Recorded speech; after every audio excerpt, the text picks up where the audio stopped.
So we have the guy who, indirectly made us have a good time because he owns the joint that we were at. Sam Rabadia in studio, live on Breakfast with the Stars. It's great to have you this morning. Thank you very much. How are you doing? Not bad. Yeah, and it's great that you came all the way just to, have a conversation with us. It's really our honor to host you here. We haven't had anyone from Mombasa? None. We haven't hosted anyone from the coast. We've been trying to get your governor, but he said he will come soon. I think everybody in Mombasa is shy then, isn't it? Yeah. However, so how many years have you owned Tapas? It's going to be 4 years in July. 4 years, and already causing such ripples in the scene. Was it something that you always wanted to do? Did you want to go into entertainment and own clubs? Not really. Yeah.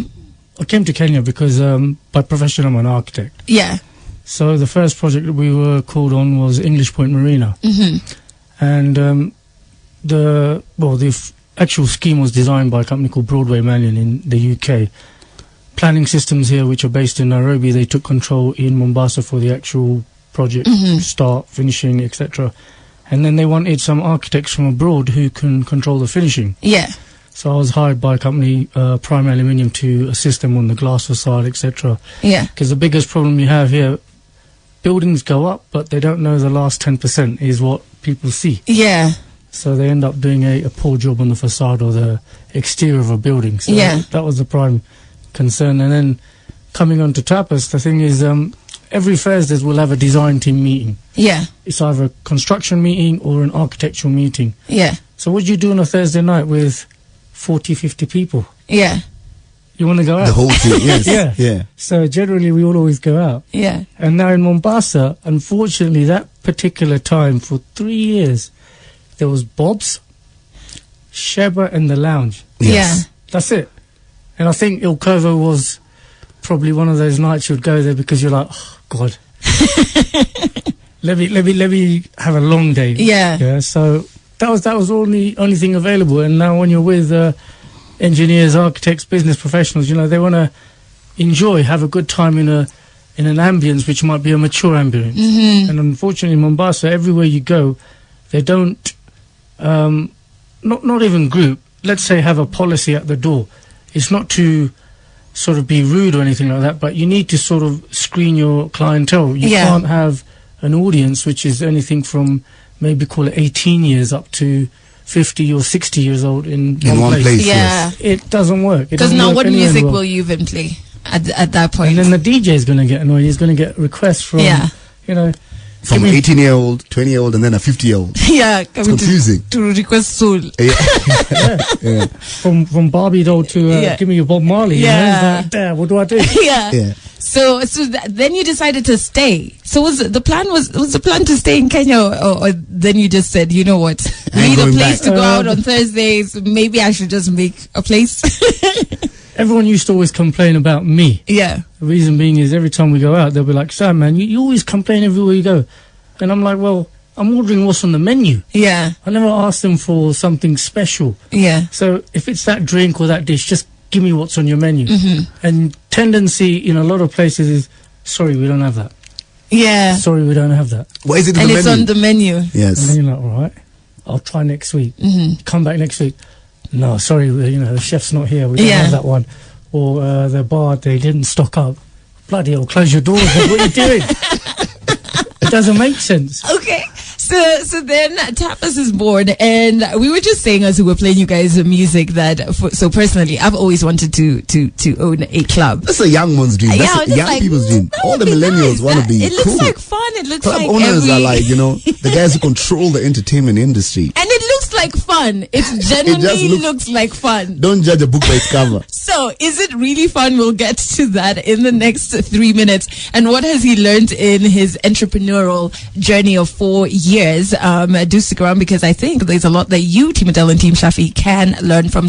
But we have Sam from Mombasa who runs Tapas, and definitely when you pass through Mombasa, even if you're a Nairobian over December, you definitely pass through Tapas.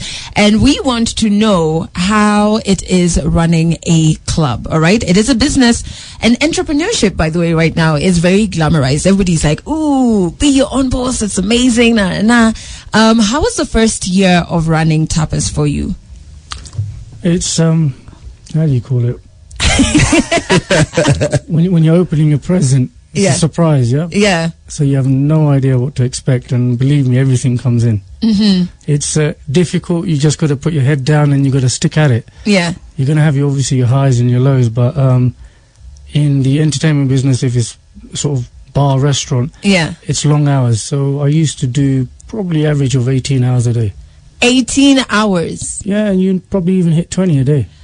What? Yeah, so you got to go in, go home, have a power nap, come back in. Mm-hmm. Don't give any timings to your staff at all. You're just in and out, in and out. So it's just to sort of try and keep the standard and grow that. Because the biggest problem is a lot of places start off with a bang.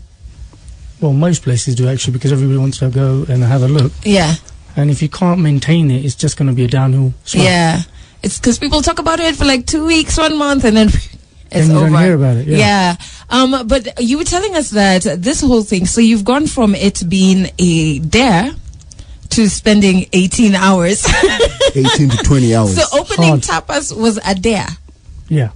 Oh, okay. Who are your friends? Who dared you? Your fellow engineers and architects. Yeah, some of the so-called good friends I thought I had, yeah. Yeah.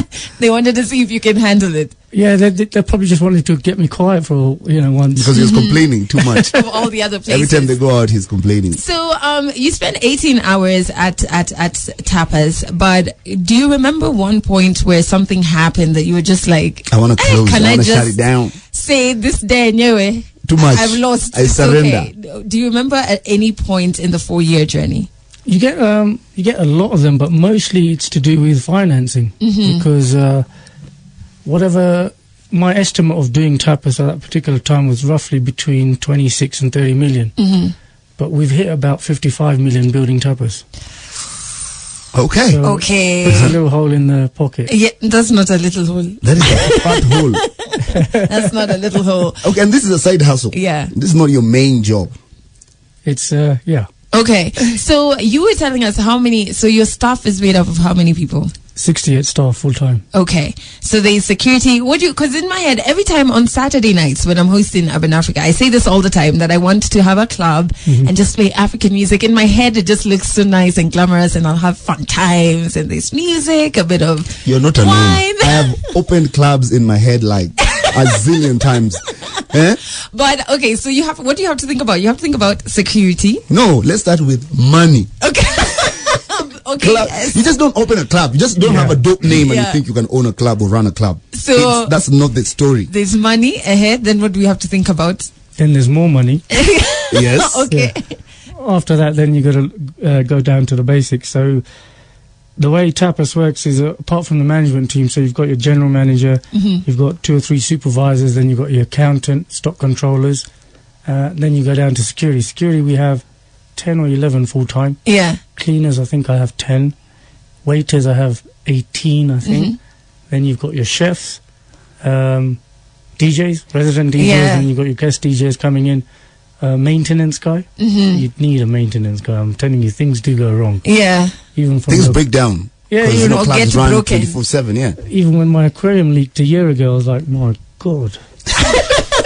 Even this. What has the fish done? It's not a baby aquarium. The thing is 1,400 litres. Yeah. Yeah, it's 1.4 tons. Oh, wow. Yeah. Wow. So there's a lot to think about. But you didn't have prior training for this? Or experience? No, it was called Johnny Walker Blue Label. That's what probably helped me.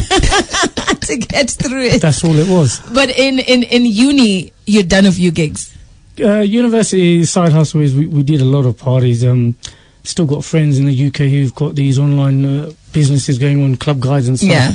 They're still going very strong, but we used to do a lot of big gigs in the UK. And you make a bit of pocket money from that, and it sort of takes you through university. Yeah. Yeah, promotional gigs. Yeah. Yeah. So is there anything from that has helped you now? Definitely. I think doing gigs, and even when I was young, one of those boyhood things is you want to be a DJ. Yeah. Yeah, I had my Technics 1210s in my bedroom Yeah. with the speakers and that, and then your mum's shouting downstairs, "Oi, Shut it down. Yeah. It's too loud. So who'd have thought? Who'd have thought? All of those years ago, and then now you have your own club. But in the next 4 minutes, there are things that you can learn from Sam, even if it's not a club that you want to open. Maybe you have a business, you're selling clothes in Tao, you have a stall, whatever business it is, or maybe it's just an idea like Shafi and I's in your head.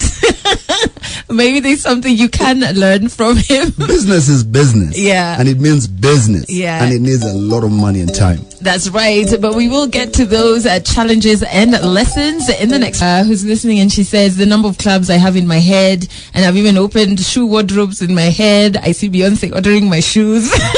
But I've never actually made these businesses come to life. It's all right. You're not alone. But that's why we have Sam, who is the owner of Tapas in Mombasa, to just tell us a bit about, the journey to opening up a business, especially when you don't have, I think what scares people is like you have a passion for it and life is like pushing you towards it, but you're just like, okay, I haven't studied anything in this field. I haven't worked in it. I have zero experience. So that puts off quite a few people. Do you think that's valid, a valid fear? What do you do to get over it?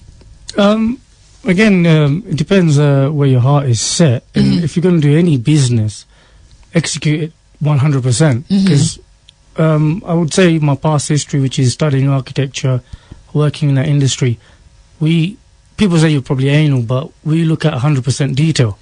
So even if you're designing something, you got to know how it's built. Yeah. So it's a little bit of that professionalism which will help you, help me anyway, executing Tapas. And then the friendship with our colleagues at that time, the input from the other architects, engineers, it helped a lot. Because you get good professional opinions, and then you're sort of going to mold it the direction you want to go in. So it's key, the people who are around you even when you're starting the 100%. business. Do you think the people who look at business and glamorize it, or in terms of entrepreneurship, because they think, okay, 6 months in, I'm going to be rolling in money. More money. More money than I could get from a job. It's standard. You should never start thinking about the profits even before you've started the business. You might as well just keep on doing the national lottery, isn't it? Yes, thank you. Yeah. And also, you cannot be that guy who's just like, just having cool ideas and wanting to do only cool stuff. Yeah. Because even the cool stuff and the cool things or clubs or businesses that you see out there. Yeah. At one point, someone put in lots and lots of work. Yeah. And speaking of clubs, what is the most challenging thing about running a club? Because I would think it's at about midnight when now people tip over and you have to manage not only sober people but drunk people. I would feel like that is the most hectic bit. But what's the most challenging bit about running a club? If you don't control your staff, you don't control your business. So from the moment a clientele comes in from the door, that's down to your staff now. Yeah. So if they've let by accident the wrong people in, that's what's going to cause you problems. So number one, have a door policy. If you don't have a door policy, then you're open to everybody. It doesn't make sense at all. So once you control your door, you control the environment inside. Then from hopefully the hard training you've given your staff, you can have a good experience with your clientele and the staff. And generally, if your staff members are telling a client, I think you've had too much, sir or madam, and they listen, it's because you let the right person in. Sometimes, obviously, you get that customer says, no, bring me another bottle. Yeah. But you need to sort of balance that as well, because at the end of the day, you want to make sure they get home safely. Just can come back again. Yeah. Exactly. Yes. Okay. But it's a business. Like, absolutely. You need that room. If they go get into an accident and then they're in hospital for 6 months, you've lost the customer. Okay, Sawa. That's a morbid way. You'll be very selfish. It is true. Like at times we put people in Uber and say, go home, leave your car here. Yeah. The keys are in the office, come collect it tomorrow. Yeah. Yes. And when they come collect the keys, they have lunch. Yeah. Shafi, why does it feel like you've been in this situation? No, I'm thinking about Shafi, what happened you know where I left my car. You know where I left my car. You know where I left my car on Saturday. Weekend. And the last time I was at Tapas. Hey, not this time, but the other time. The one you remember. The one I remember. I just remember those 3 nights you were there. However, clever though. Okay, so before we let you get on with your day, Sam, a last thing that I want to ask is that if somebody right now is listening to you and they're trying to draw up their business plan and they're trying to, you know, venture into that world, they're young, probably in the make that idea a reality. Make that idea a reality. What's the one thing that you wish somebody would have told you when you were starting, but now you know and you can give that knowledge to them? Ooh, that's difficult. Yeah. Because everything from your sound to your menu to your chefs, even how you design your WCs, that's extremely important. Yeah. Because me personally, I hate going somewhere and you think, I don't want to go to that place because I know the toilets are whack. Yeah. I hate that. So, to be honest, you need to have all those parts in place and then you start. It's not one thing, because 10 things is what is required. For example, you've got 10 points on the table. If one of them is missing, it doesn't work. Yeah. Because I always tell my staff, it's not you, it's not me, it's not her, it's everyone. We work as a team. Because if the security is not doing their job, we're going to have a bad time. Yeah. If the cleaners are not cleaning up, customers are not going to like it. If waiters can't serve, they're not going to like it. Chef doesn't make a good meal, you're going to be annoyed. Bar guy, just today's his off day, he's made you a bad cocktail. It's good, you're going to remember that. Yeah. You need everything to work all the time, not just one thing. Okay, so that's very profound for any business. Even like you have to think about all those key points and see all of them have to be on 100. It's the it's a service industry, and if you don't get service, you're finished. It's that simple. Okay, so Grace, you're thinking about opening a club. Me, my dream of owning a club has just died. I can't handle